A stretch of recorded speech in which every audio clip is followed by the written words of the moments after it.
You're listening to Alamo City Limits Podcast with Noah Magaro-George, the official San Antonio Spurs podcast of Pounding the Rock in SB Nation.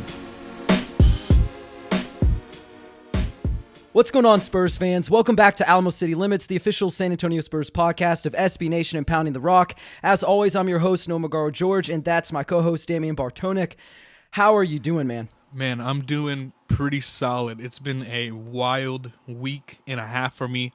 Just kind of everything I got going on, man, and graduation's coming up, and it's been wild, right? I had kickboxing today, had one of my worst sparring sessions ever, so yeah, man, it's been a wild road, Noah, to say the least. And you also recently accepted a position, like post your graduation, did you not? Yeah, I did, man. That's a good lob, by the way. That's like a Trey Jones lob. Yeah, I accepted a position with Fox West Texas to be their sports and news multimedia journalist. I'll be there on the air probably anywhere from 3 to 5 days a week. I start literally the week after I graduate, December 19th. So, yeah, man, it is all systems go. We will be in the field where it's real, right? Every day. So I'm very, very, thankful and grateful for not only SB Nation, but for yourself as well for, being someone that I can, put on a resume as a reference, and also giving me this opportunity as well to do this with you, because all this little stuff has mattered, man. It's come up in every interview I've ever done. So, yeah, man, I greatly appreciate SB Nation, Noah Magaro-George, my GOAT, and everyone that's been listening. Yeah, man, well, I appreciate you too. I wouldn't want to be doing this with anybody else, but we'll go ahead and, get started, and we'll let our listeners know we're recording this podcast. It's November 8th. It's about 8:18 p.m. Central Time, and although we have plenty of basketball topics that we will eventually get into, we both feel like it just makes sense to cover the Josh Primo situation first. We've been trying to figure out what's the best way to approach this appropriately, so what we're going to do is I'm just going to present the facts, what we know, lay out the allegations, and we'll go chronological order here. So we'll get this, pumped out real quick. We'll talk about it. We won't give any of our opinions, but we'll give fans a timeline for those who just maybe aren't aware of everything that happened. So the Spurs announced they waived Josh Primo shortly before their home game with the Bulls tipped off on October 28th, with R.C. Buford issuing a statement reading, quote, "It's our hope that in the long run, this decision will serve in the best interest for both the organization and Joshua," end quote. Roughly 3 hours later, Primo issued a statement to ESPN reading, quote, "I know that you are all surprised by today's announcement. I've been seeking help to deal with previous trauma I suffered and will now take this time to focus on my mental health treatment more fully. I hope to be able to discuss these issues in the future so I can help others who have suffered in a similar way. I appreciate privacy at this time," end quote. So the next day, October 29th, Adrian Wojnarowski and Ramona Shelburne released a story on the Spurs waiving Primo in light of, quote, "multiple alleged instances of Primo exposing himself to women," end quote. And a little over an hour later, Shams Charania reported that a former Spurs female employee had hired Tony Busby, the same attorney who represented the women in the Deshaun Watson sexual misconduct lawsuits. Primo then went unclaimed and cleared waivers on Sunday, becoming an unrestricted free agent. He is still unsigned at the moment. That's not that surprising. The Busby law firm then announced that they were going to be representing former consulting psychologist Dr. Hillary Cawthon on October 31st, and that they would be holding an official press conference to discuss the allegations on November 3rd. TMZ then released a story on November 2nd with an unidentified source close to Primo stating, quote, "He never intentionally exposed his privates, and if anything was visible at the time, it was strictly a wardrobe malfunction resulting from laying down on a couch in basketball shorts," end quote. They also told TMZ that they feel, quote, "He's a young guy who's being taken advantage of by a medical professional twice his age," end quote. Busby and Cawthon then held that press conference we alluded to earlier on November 3rd, announcing a civil lawsuit against Primo and the Spurs, claiming that, quote, "Cawthon lost her dream job because the team ignored her repeated reports of indecent exposure on the part of Primo," end quote, even mentioning complaints as early as January 2021 that allegedly went unheeded by General Manager Brian Wright, Deputy General Counsel Brandon James, and Chief Impact Officer Dr. Kara Allen.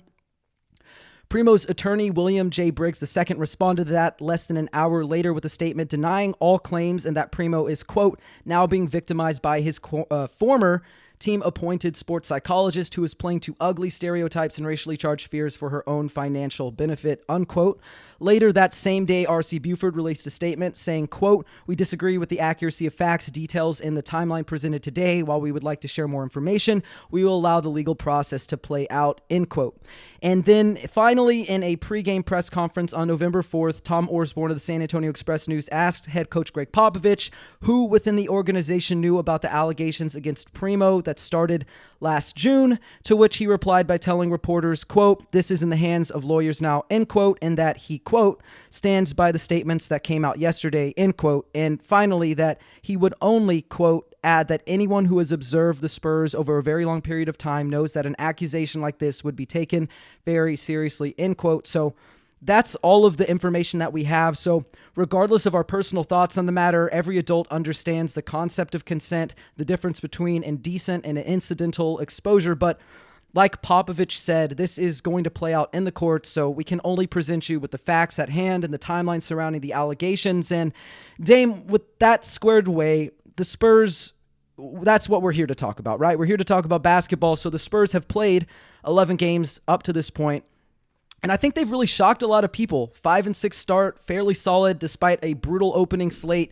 And they played teams like the Clippers, the Nuggets, the Sixers, Timberwolves, Bulls, Raptors, some surefire playoff teams. Why don't you go ahead and get us started talking about maybe what are some of your biggest takeaways from the first 10th or so of the regular season schedule? Yeah, no, the one thing that really sticks out to me the most, man, that I'm just in love with is the ball movement.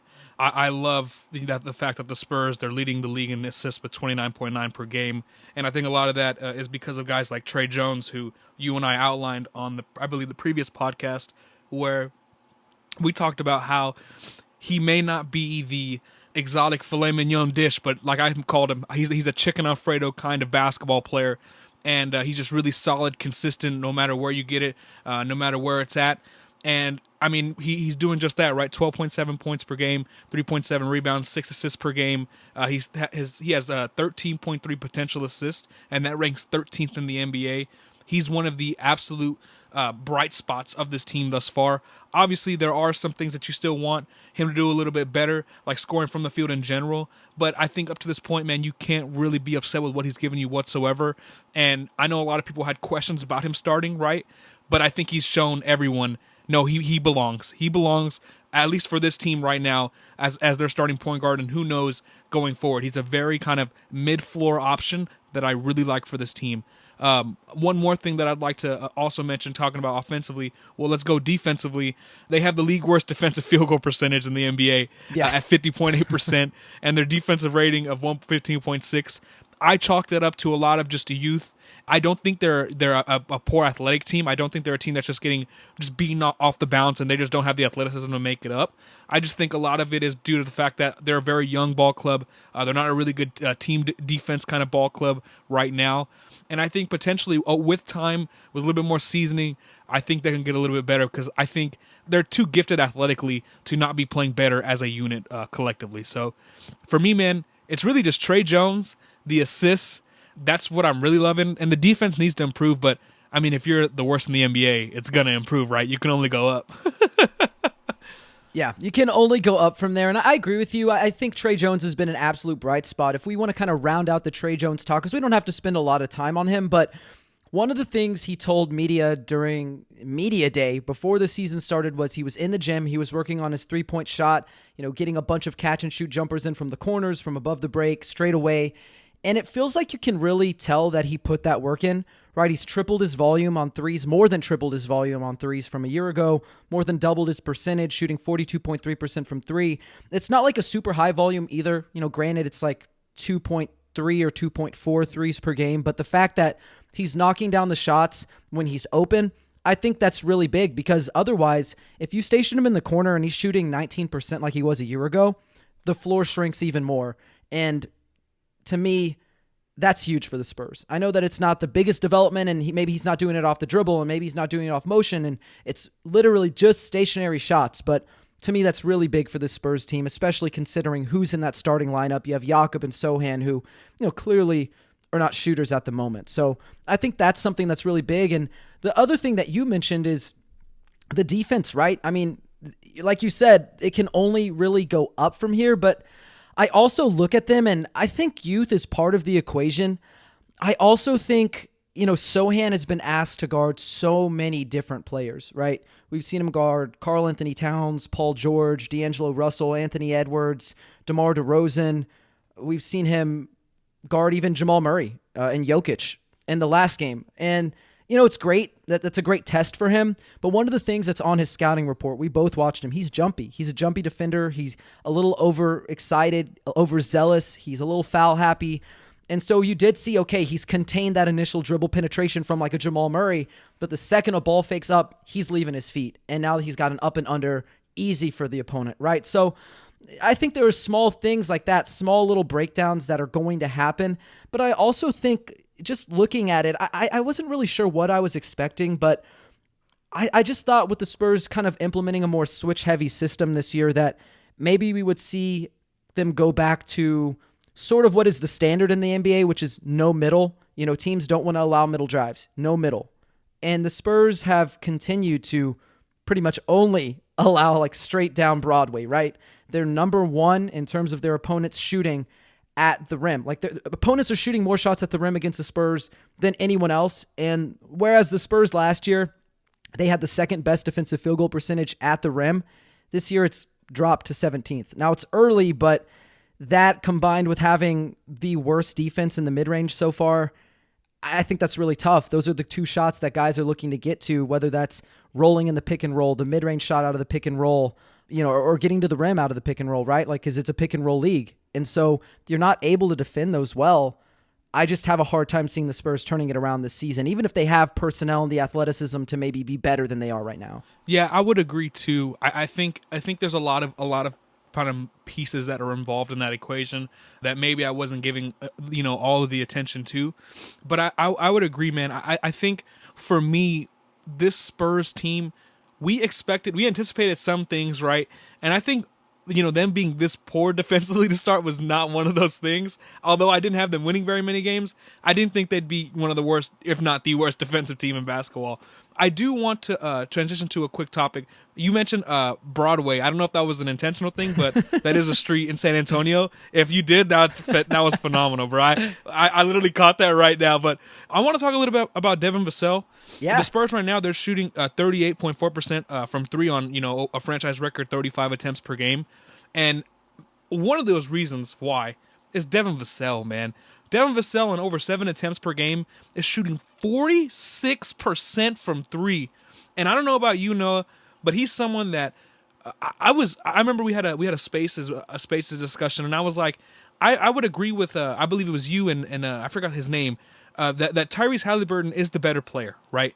But I like what Devin Vassell can bring. I really do, and I don't think he's someone that.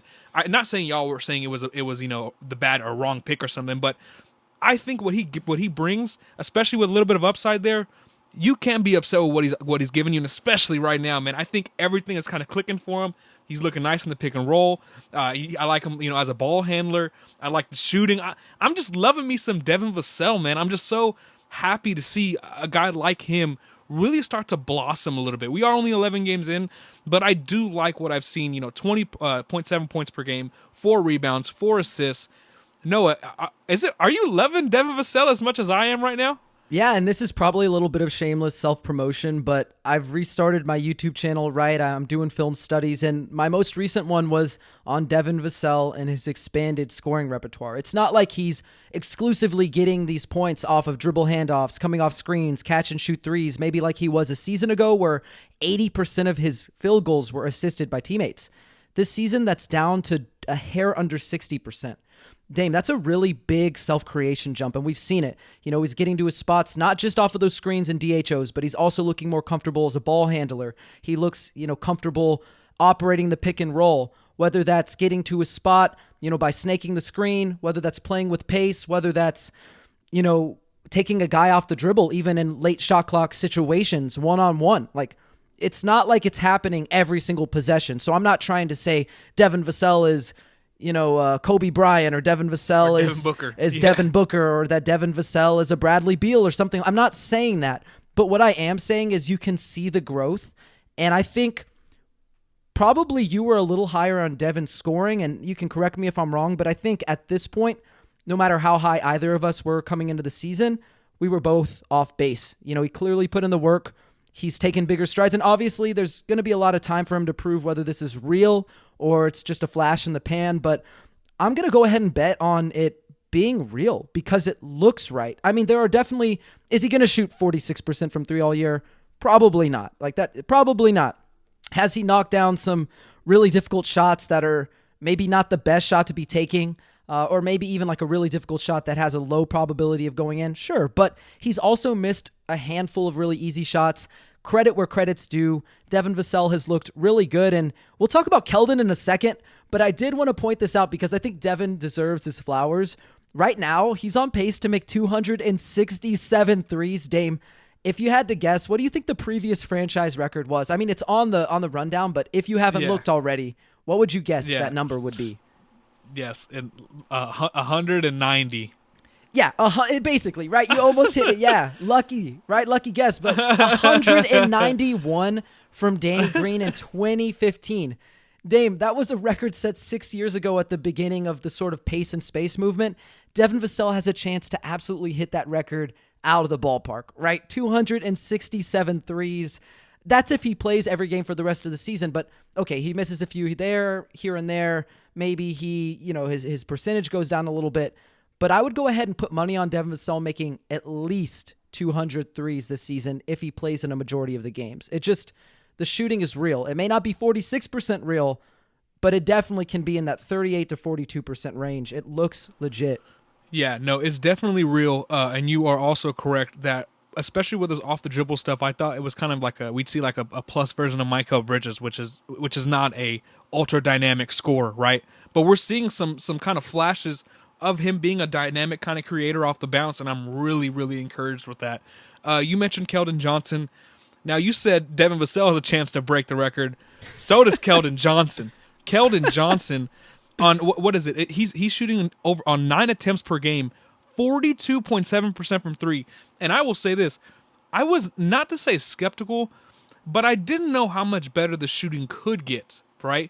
Because him shooting 39.8%, a year coming off of having a really low volume in 2020 and only making 33% of his threes, realistically, I was like, how much better can he get? Well, it's a lot better. I don't know if it's the weight loss. I don't know if it's the chicken and rice, that same kind of chicken and rice I got right here next to me. I don't know what it is, Noah, but the shooting, that is also for real. Keldon Johnson can score at that third level. I'm really liking what I've seen from him as well as an athlete. The weight loss has obviously kind of shown itself a bit here. He looks a little bit more explosive. The feet don't look as heavy. I like what I've seen from Keldon Johnson. And I don't know about you, Noah, but we could be watching the ascension of a guy like Keldon from kind of not really on the NBA radar, kind of too much, right? Not really discussed, to a bona fide, like, arguable top 50 player in the NBA, right? So San Antonio might have a little something with Keldon Johnson, and I am so thrilled to be discussing that, because this season coming into this year, we were like, who's going to take that step? Who's going to emerge? Well, it looks like Keldon Johnson, Noah, is all that and then some. Yeah, absolutely. And I think with Keldon, one of the things that I like about Keldon and Devin, since we're on the topic of Keldon and Devin, is Keldon Johnson hasn't figured out the mid-range. He simply hasn't. The percentages are really bad. The volume is really low. And I don't know if you've noticed this, but he started doing this thing in the mid-range where it's not quite a jumper, but it's also not really a floater. It's like somewhere in between, and he's bricked a lot of those. I don't know what that is, but he's not very good at that. But you know who is really good in the mid-range up to this point? Devin Vassell. Devin Vassell has been excellent in the mid-range up to this point. He's the highest volume mid-range shooter on the team. He's shooting 5 points above league average from mid-range. He looks really good there. He can get to his spots. He's got that high release. He's got the length. You can't bother him, right? Well, Devin Vassell's not really that good at putting pressure on the rim. He doesn't get to the rim very often. He doesn't finish at the rim at an incredible, rate or anything like that. Doesn't get to the free throw line that often. But you know who does do those things pretty well this season is Keldon Johnson. He gets to the rim off dribble handoffs, not really on his own, self-created, but off of dribble handoffs, off screens in transition really well. So I kind of like how they juxtapose each other. They sort of complement each other. And Dame, we just talked about it with Devin. But do you know how many threes Keldon is on pace for this season? I would say 307. Another lucky guess. He's on pace for 308, and this is a fun fact that I know you won't know because I don't have it on the rundown. Yeah. But 308, Dame. How many threes do you think that is in terms of where would that rank all time single season? Where do you think that ranks all time single season if that was to sustain? Probably top 10. It would be the 6th most threes in a single season of all time. Number 1 is Steph. Number 2 is James Harden. 3, 4, and 5 is Steph again. And number 6 would be Keldon Johnson. Now, again, there's a lot of time for him to potentially regress to the mean, but he's not taking a lot of motion threes. He's not taking a lot off the dribble or coming off screens. It's that same catch and shoot stuff, but Dame, he doesn't need even a sliver of daylight to get these off. There's guys who are draped over him. There's guys who have a high hand contest right in his face. Doesn't matter. If you give him enough time to get the shot off, you can't speed him up. You can barely get to it because it's such a high release. He's knocking them down. So I'm also buying into Keldon hanging in that 38 to 42% range, and maybe he doesn't get 300, but I would also place a good amount of money on him getting to about 250 this season, which that's insane. There's not a lot of players who can do that, regardless of the shot versatility. If you can knock down threes at that good of a rate, you're going to have some shooting gravity. So kudos to Keldon. And then one more thing about Keldon, and I'll toss it to you to talk about some other stuff, but I thought that he's made some good progress as a playmaker. He's making basic reads, occasionally has these flashes of live dribble playmaking, hitting skip passes, off the drive, something like that. But, he's still turning the ball over 2.9 times per game, a lot of turnovers. We saw 6 against Denver. A lot of those were costly, but, he's making those strides. Now, will he be, a guy who has the 3rd most touches on the team once, the superstars are in place or once everything's in place? Maybe not, but I think that these are the touches. The same thing goes for Keldon or for Devin Vassell. These touches are really integral to their development, regardless of where the Spurs end up drafting, who they bring in next year. Because right now, Keldon and Devin, they're the stars of the show. They simply are, and you have to get them those touches. Yeah, 100%. And I want to transition here to a big man, someone that I feel never gets enough love, and that's Jakob Poeltl. A guy that, if Trey Jones is the chicken Alfredo, I don't know what dish Jakob Poeltl is, but Jakob Poeltl is also another kind of chicken Alfredo kind of basketball player. 11.5 points. I like the playmaking. I don't know about but I have this weird love with playmaking big men, especially from the elbows and stuff like that. And we've seen Jakob Poeltl start to do that a little bit. I know that's a role I envision Jeremy Sohan potentially being a playmaking hub out from the elbow, but that's another discussion for another day. I do like what I've seen from Jakob. He's just really solid. I mean, it's nothing crazy, nothing, really flashy. There's no Louis Vuitton in his game, but he's just a really solid player, right? And he's just the kind of guy that I feel if this Spurs team, they're looking to rebuild, obviously, and they're kind of going forward, I think he's one of the most perfect kind of players you can, have right in the middle of your team. So Jakob Poeltl, yet again, something that kind of you routinely every year that has went up for him is his assist numbers. He was at 2.8 last year. He's at 3.8 this year. The turnovers are up by 0.8, which is, you want to see that kind of cleaned up a little bit. But the fouls are down so far through 11 games. So I think there's a lot to like with Jakob, and he's just too solid not to show love to, because we talked about, Trey Jones and Devin Vassell and Keldon Johnson, but kind of the guy that kind of the glue of this all. Jakob Poeltl has really been solid yet again. Absolutely. I mean, everybody who listens to this podcast, they know that we love Jakob Poeltl. I think we sing his praises a lot. We're kind of the champions of him being underrated as, rim protector, a screener, a short roll passer, a pick and roll man.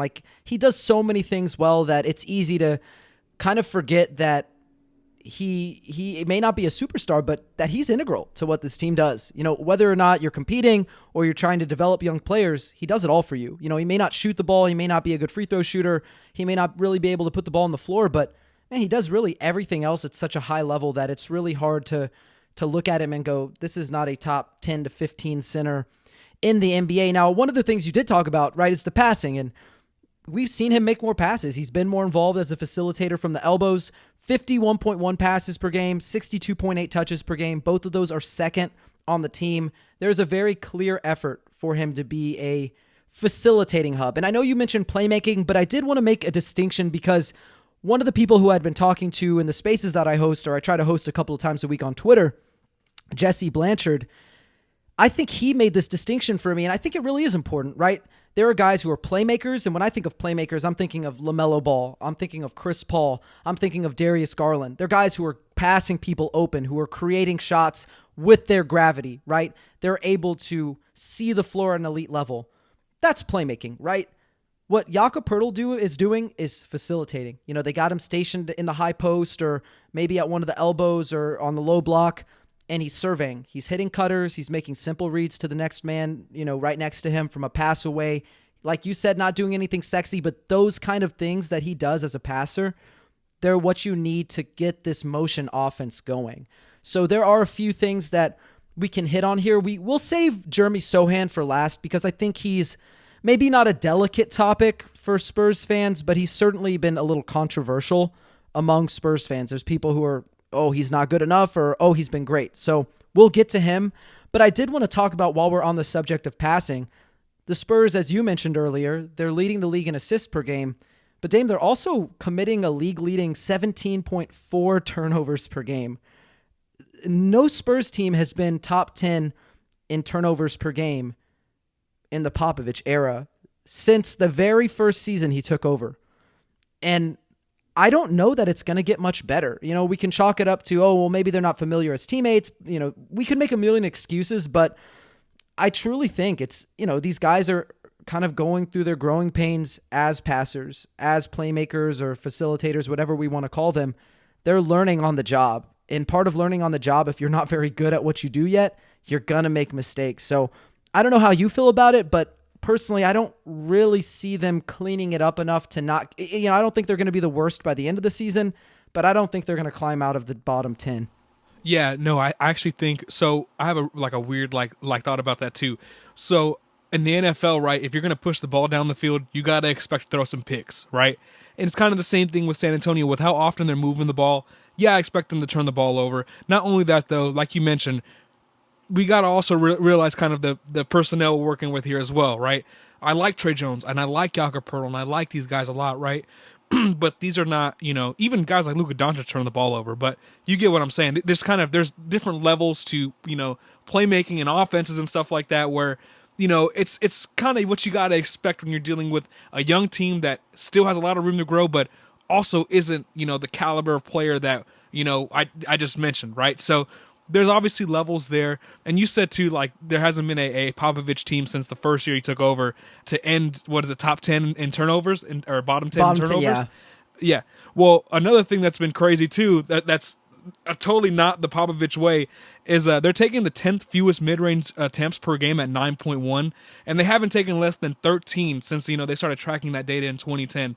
And that's so interesting to me because every single Spurs team since we were born, it seems like, has just lived and died by the mid-range. It has been the buttermilk biscuits of this Spurs offense, no matter who has been there. Yeah. And it's just like non-existent. It's just like not really there, right? You mentioned Keldon taking those like weird, like I don't even know what they're called, from like the mid-range, those weird shots from the mid-range.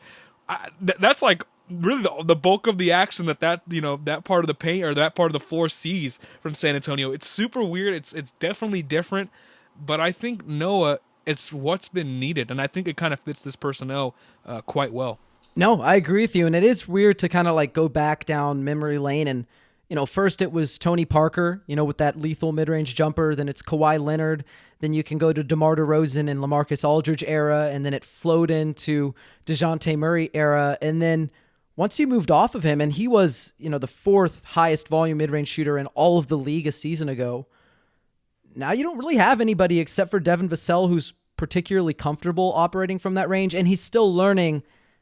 Although he has done a good job, he is still learning how to get to his spots off the dribble. Whereas, DeJounte was pretty comfortable, operating the pick and roll, finding a way to get to his spot in the mid-range and rising over the defense. So it is a really interesting shift, like a philosophical shift, and it was like that. It didn't take any time. I mean, there hasn't been a single game where I've gone, man, they're taking a lot of mid-range shots. There have been a ton of games where I'm like, they're taking so many threes. And we talked about it. Like, they're shooting 38.4% on 35.5 attempts per game from three. Will they hold that volume? Will they hold that efficiency? Maybe not, but it's been really fun to watch. This read and react motion offense where ton of ball movement, ton of player movement, a lot of passes, people cutting, people relocating. It's been really fun to watch. So, regardless of 5-6 or 6-5, or even if they were, 3-8 right now, just the style of basketball, especially since they don't have that go-to superstar kind of guy, I think it's been exactly what you would want to see from this kind of team. Because you look at the Rockets, Damon, I don't know how much I wouldn't blame you for not watching the Rockets, but they've force-fed, Jalen Green and Kevin Porter Jr. and Alperen Şengün, and that's fine. You have guys who you think can be that dude, but when they're not knocking down shots and they're taking, it's poor shot selection and it's low efficiency and your defense is horrible and the communication is horrible and the ball movement is horrible, it's really hard to watch. I've watched 2 or 3 of their games because I have League Pass and I can watch any team whenever, and they're one of the few teams that honestly have been a lot less fun than I thought they would be, and the Spurs have been so much more fun than I really thought that they would be. Yeah, and off the air, I was telling Noah, I've enjoyed this season so much. I don't know if it's because there's a more clear direction or the style of basketball is better to watch. Maybe just because the Spurs are kind of getting back to moving the ball, and I think that's really pretty basketball. I like kind of seeing the intricacies of the offense and think kind of Pop's brain really kind of all over it. and I've enjoyed it, thoroughly. And I really like where this team is headed, even with a guy like Jeremy Sohan, who, may not be the superstar that we just mentioned, right? Or the guy that, maybe the Spurs, don't necessarily like, you need to build your team around. But I think he's done a lot of things as advertised that you like. Like we mentioned, the defensive versatility of guarding guys like Karl Anthony Towns or Jamal Murray, Paul George, DeMar DeRozan. But there's also been other issues highlighted, like the shooting, right? 19% from 3. The free throw shooting, 40%, right? That's not very good, right? That's a little bit, I'm going to be, nice here, right? So there's a lot he needs to work on in particular, but I don't really know how else to say this. If you watched him in college and you kind of watched and read, up on him prior to the draft and now kind of heading into the season, these are all issues that you expected, right? You expected him to kind of really struggle as a shooter, but also show some defensive flashes and show his versatility in year one. And you realize kind of that throwing him into the fire like Pop is doing, you're going to see all those growing pains every single night. He's had some really good outings, like against Minnesota early in the year.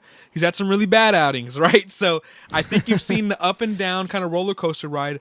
But Noah, for me, I think Sohan's kind of been as advertised. Obviously, the shooting needs to improve, but am I crazy for like not necessarily being super down on it? Because I felt like I already expected it to not be very good. You know what I mean?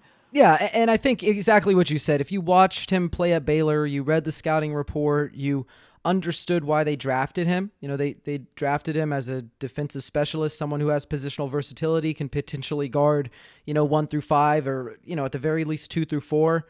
He's done his job up to that point. It hasn't been perfect. He's been over eager at times on defense. He's been jumpy. He's committed some silly fouls. He's, gambled in the passing lanes and been backdoor cut. But these are rookie mistakes. They're going to happen. I think there's been more positives from him on the defensive end than there have been negatives. And as far as the offense goes, he wasn't a good shooter. The free throw numbers, the 3-point percentage, the touch on floaters, even if you just look at the shot, it's like a catapult. It just doesn't look very good.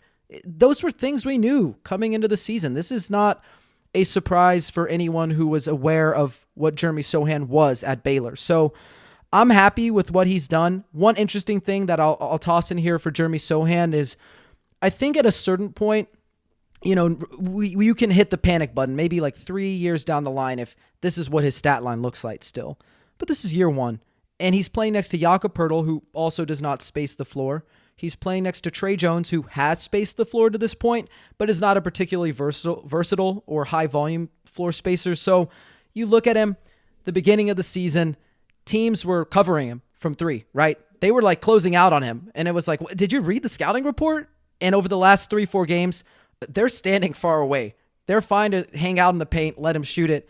He's not a good shooter. But that's okay. One thing that, again, and I wanted to point out one fun stat with him is nearly 40% of his points have come in transition. It's one of the highest numbers in the NBA. And I think that's something he does bring to the court right now is that motor, the effort. He's outrunning guys in transition. He's running the second, out sprinting guys the second that ball is coming off of the, backboard or the rim and a teammate has a rebound. He's down there. He's scoring in transition. He's throwing down lobs. So I'm not worried with him. I don't want to make excuses for Jeremy Sochan, but like you mentioned, it is kind of what we expected, especially given the personnel around him and really San Antonio's situation in general. There's just not a lot that he can do. Yeah, 100%. I do like Jeremy Sochan, and I think, like you mentioned, there's a lot of growing pains. One quick note on him that I found interesting the other day. So I heard him speak for like the first time at Media Day, right? I heard him speak, and then I was on his Instagram, and I was hearing him talk to his friends. And I was like, that's not a Polish accent. I was like, because watching a lot of MMA, you kind of really kind of can tell, you can kind of really kind of tell accents a little bit easier. And I was like, I wonder, where did he grow up? Like, when, and apparently he played his first basketball in England, right? And I was like, dude, that makes so much sense because I was like, dude, I could have swore that's like a Birmingham like accent. That's like Birmingham, like Southampton, like something like that accent. I was like, there's no way. And when I found that out, I was like, oh my goodness. I was like, that makes so much sense because I was like, this is not a Polish accent. I was like, I heard this before. I hear it all the time. But that was just one thing I had to say was like super interesting because I was like, I swear I wanted to text you when I found out because I was like, bro, that's so dope. But yeah, shout out to Jeremy Sochan, shout out to the UK, man, and everyone. If you're listening in the UK and England, shout out to y'all, man. He's been everywhere. Like, he was like born in Oklahoma. He grew up in the UK. He played for Ratio Farm Ulm in Germany for a little bit in their youth program. Then he came to the United States to play basketball. The pandemic sent him back to Europe, and then he came to Baylor, and now he's in. So he's been everywhere. Like it is a very interesting accent, but I'll throw it back to you. Sorry, I did not mean to interrupt you. No. You're good, man. I just thought it was really, really dope. This is like a nice little tidbit to throw in as we kind of move on here. And I want to give, a couple of opinions here on the latest news and developments around the Spurs organization. Now, unfortunately, they waived my guy Jordan Hall, the jumbo playmaker that I was in love with, Noah. It's okay, though. They signed Charles Bassey to a 2-way contract on October 24th after the Sixers released him, just 1 year after selecting him with the 53rd overall pick in the 2021 NBA draft. Noah, I liked what I saw from him the other night. I love the energy. I love the length, and I think he can give you a little bit of a lob threat as well. So, Noah, I personally really, really liked what I saw. Obviously, we're not expecting him to be, Clint Capella or something like that, but I think for what the Spurs signed him for, it was a very, very solid, smart move, and I liked what I saw the other night. Yeah, I really, really like Charles Bassey, and just some like fun background on him. He started at St. Anthony Catholic High School in San Antonio for his first 2 years of high school basketball. He transferred out of state. He committed to Western Kentucky University, and after I graduated from UNT, or University of North Texas, I still went back to their home games. I like to support my alma mater. I got to see him like 3 or 4 times in person, and they also have the Conference USA tournament in Frisco, Texas. So I watched him there as well. So it's kind of a full circle moment for me actually getting to like see him and scout him in person when he was at WKU. So now he's part of the Spurs organization, and everything you just said, a lob threat, a guy who maybe has a little bit of shooting potential, a guy who can protect the rim a little bit. Like, it's a fun project, right? He's only 22 years old. 33 points, 15 rebounds, 4 blocks in his first Austin Spurs game. Followed that up with 19, 10, and 4 blocks in 19 minutes. And then, the Spurs brought him back. So I think he's going to get a lot of minutes here. Dame, the last point on here, it is an unfortunate point, but it's one that I'll let you tackle because I think it's one that, while it's unfortunate, it is going to open minutes for a guy like Charles Bassey to play with the NBA team. Yeah, a left leg contusion for Zach Collins. My guy Zach Collins, unfortunately, that's what kind of opened up the minutes for Bassey. Recalled him from the G League, and like I mentioned, man, I really liked what I saw from him the other night, especially defensively. And now that the Spurs have announced that he has a non-displaced head fracture on his left fibula, Bassey's going to see a lot more minutes. That's Zach Collins. He has that injury, but it's so unfortunate for Zach, but for a guy like Charles, I mean, this is kind of the opportunity everyone thinks of, right? Especially, when you've been on the grind for so long. I know in my personal kind of life, right, it was always like I wanted just one opportunity to get my foot in the door, right, in TV and sports media, and I got it, right? And I was like, man, there would be no other way for me to get it just the hard way, right? Completely unannounced, didn't even know it was going to happen, and boom, it happened. Same thing here, right? It's unfortunate Zach's down with an injury, but now Bassey's going to have all the opportunity in the world to really kind of make a name for himself. So, no, it's going to be interesting. It is, and like I do think it's really interesting that Pop really does seem to have been buying into this youth movement, right? Like Gorgie Jang got out there for a few moments, and then it was like, what am I doing? Pop like kind of just yanked him from the game and was like, all right, Dominic Barlow, Charles Bassey, you're up.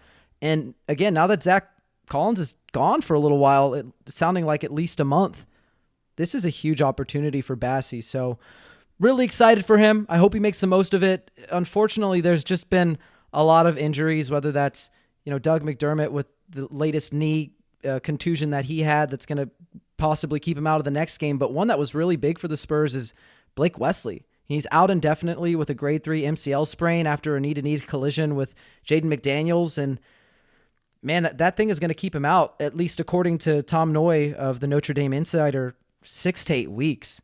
And this comes literally right after the Josh Primo news hit. So this was like your only natural ball handler on the roster outside of Trey Jones. So it was a bummer because he started well, right? It was like 8 points per game, 2 assists per game, 66.7% shooting. Was that sustainable? Probably not, but this was a huge opportunity for Blake Wesley, and it's just feels like the injury bug keeps biting guys, and it's like the Spurs can't catch a break. I mean, there's just been a lot of just kind of unfortunate news around the organization recently. Yeah, and it's unfortunate too with a guy like Blake Wesley because, like you mentioned too, he is their kind of one of their only few like really comfortable ball handlers. Obviously, in the summer league, you saw the good and the bad with that, right?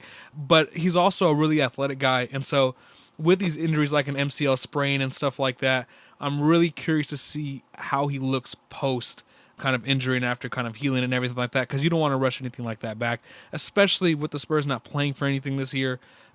I'm hoping he doesn't get zapped a little bit this year of his athleticism. Obviously, it's not a tear, so you don't need to worry about that too much, but it is a sprain, and it's a grade 3 sprain. So it's just the injury bug, man. It's unfortunate because you really wanted to see these guys play. Like, whether it was Zach Collins or Blake Wesley, you really wanted to see these guys really start to make a name for themselves, and it's like right in the beginning of the year when stuff's really starting to open up for you, it just bites you. So I'm curious to see how Blake looks once he bounces back. I'm curious to see how Zach looks, and hopefully Jordan Hall. Hopefully we could see a little bit of that too.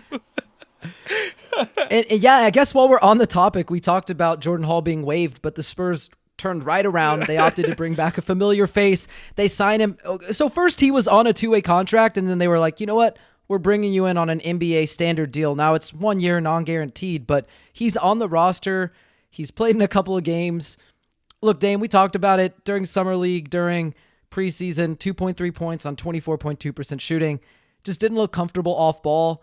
They've tried that a little bit with him in a couple of games. I think he got into the game against the Nuggets and the Raptors and those big blowouts, but he just didn't look very good. And like, it pains me because I know you really liked him. You were excited for him. I was also really excited for him. I hope he figures it out, but it's been a little bit tough.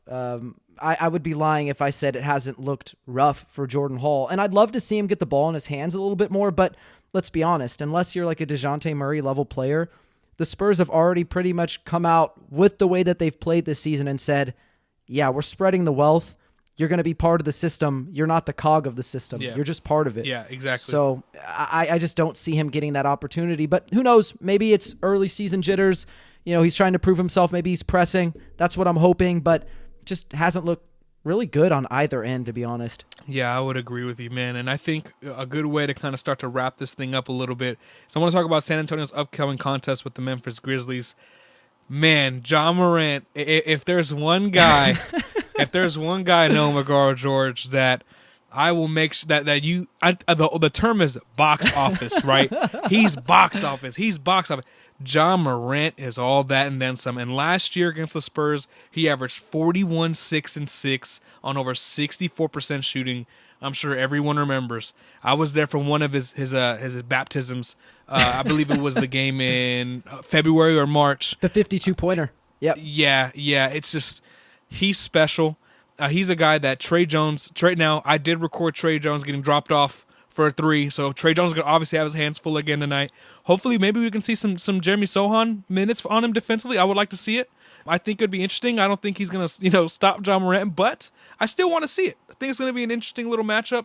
I also like Desmond Bane as well, averaging 24 points per game. Really, really solid player. I felt like in that draft especially, I was like, man, every good team could use a Desmond Bane. Well, guess what? A good team can use a Desmond Bane, and that's Memphis. They're using the heck out of him, and he's played very, very well. So, no, I think that the key for the Spurs here is they're going to have to find a way to slow down John Morant and not let Desmond Bane really torch him, because he's one of those guys, once he starts to get going, especially from deep, man, it's just like the wheels everything can just come apart for you. So for a team like San Antonio that struggles defensively, no, they're going to have their hands full.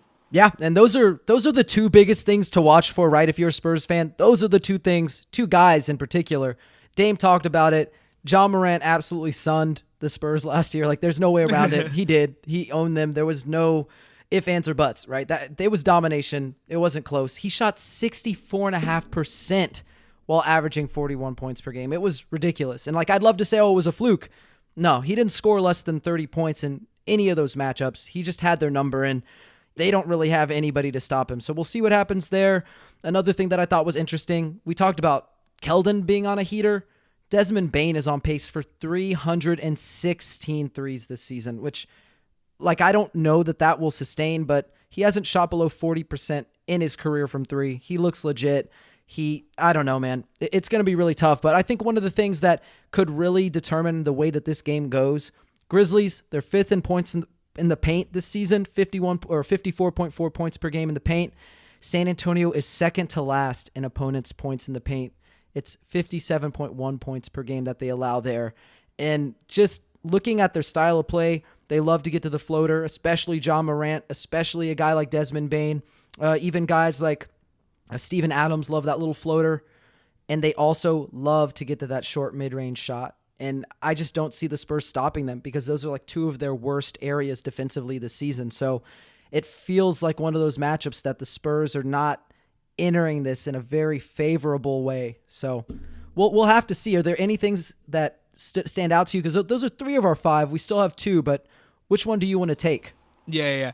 I think Memphis ranking 8th in 3-point percentage at 38%, and the Spurs letting their opponents shoot the 6th highest percentage at basically 38%. That's going to be a lot to watch as well. We mentioned Desmond Bane on pace to make 316 3-pointers. No, if Memphis is just letting that arsenal go from deep, it's going to be a long night for the Spurs. Let's just say that. Like you mentioned, they love the floater. John Morant, we saw Tony Parker for years with the float game, and it was so perfect. It was like a hot knife through butter. John Morant's doing the same thing, and it's like everyone in Memphis just loves that floater, whether it's Bane or John Morant. Even I think even a guy like Jaren Jackson, when he's healthy, he's not going to play, but even when he's healthy, I think I like him a little bit in that float game as well. I think just in general, they're so talented, and that matchup, especially from deep, if the Spurs are looking to kind of pull this upset off, they can't let Memphis get hot from deep. Because once they start getting hot, everything else opens up. Talk about the floaters, man, they can shoot the lights out of the ball as well. So that's probably the thing I'll tackle on the rundown. You got the last one. Yeah, and before we move to the last one, Dame, I just thought it would be worth kind of bringing up on the fly here our guy Jake LaRavia, who we both really raved about before the draft. Oh, yeah. He's shooting 54% from three attempts per game. He's been really efficient pretty much everywhere else as a cutter. He's making some good plays as a short roll passer, as a connective tissue guy. He's playing some solid defense. I mean, he's been as advertised, probably a little bit better. The shooting will regress a little bit because it's not possible. I mean, you're not going to shoot that high from 3-point land for an entire season, but Jake LaRavia has looked good. Now, for one thing that is promising for the Spurs here at least, Zaire Williams, Jaren Jackson Jr., they're both out. Steven Adams, he's a game-time decision. And, maybe the Spurs can rely on their depth. I know that Zach Collins was now announced out, right? He's going to be gone for a while, but they still have Romeo Langford, who is probable to return here.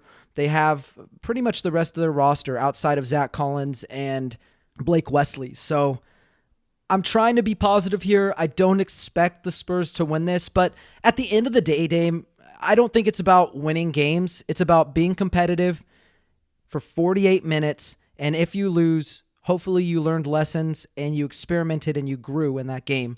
And that's why really like the game against the Clippers and this most recent game against the Nuggets at home, those are the games that I kind of enjoyed the most, right? I mean, the Spurs fell behind by double digits in both of those games. And rather than fall apart and, kind of lose enthusiasm like a lot of other young teams might do, they stuck together. They pulled off a lot of runs. They were able to make it a single-digit game, single possession game towards the end. And there's really nothing else you can really ask for from a young team. They've outperformed by pretty much every metric. So unless you have anything else you want to talk about, we can start wrapping it up. Yeah, I think that's a good place to end. I would just kind of finish with, up to this point through 11 games, the Spurs, I think, have been one of the more entertaining teams in the NBA, and especially for a fan base that, and quite frankly us as well, that anticipated this team to really kind of, for lack of a better word, not be very good. They've exceeded what I've expected of them, through 11 games thus far. And I think this is just really the start of, like I mentioned, really enjoying this process, because this is not like your typical tank where you're just seeing them force feed, Keldon and Devin, and kind of whatever happens, right? No, you see them moving the ball, really starting to pound the fundamentals of what this team will be going forward. And I think the Spurs, man, they got something brewing over there. They're putting all the ingredients in the crock pot, and they're letting it simmer for a little bit. So I like what I've seen thus far, Noah, and those are my final remarks, man. Honestly, what a way to close this out. I can't disagree with anything that you said. As always, man, I'm always just so pumped to get on this podcast, talk Spurs basketball with you. So as we wrap things up, just go ahead and plug anything you want. Let Spurs fans know where they can follow you on social media, where they can find all your great basketball or sports content or anything that you want to shout out, man. The floor is yours. Yeah, y'all can go ahead and follow me on Twitter at DA-Bartonek. That's at DABARTONEK. Thanks again, Noah, man. It's been really, really dope. And this has been a crazy ride, man. You and I together have been through a lot, bro. So it's been really, really dope. But yeah, thank y'all everyone for listening. Shout out to SB Nation. Absolutely. And you can follow me at N_Magaro, Magaro on Twitter. You can find my YouTube channel. I've been putting 1 to 2 film studies up there. You guys have really been supporting me, so appreciate that. But really, thanks for joining me, Dame, and thanks to everybody who tuned in for this edition of Alamo City Limits. And for those of you listening at home, make sure to subscribe and leave us a 5-star review on Apple Podcasts, Spotify, or wherever you get your podcasts. We've got a fantastic staff of writers over at Pounding the Rock who do a wonderful job of keeping everybody up to date with their favorite team. So check our stuff out. But until next time, Spurs fans, take care.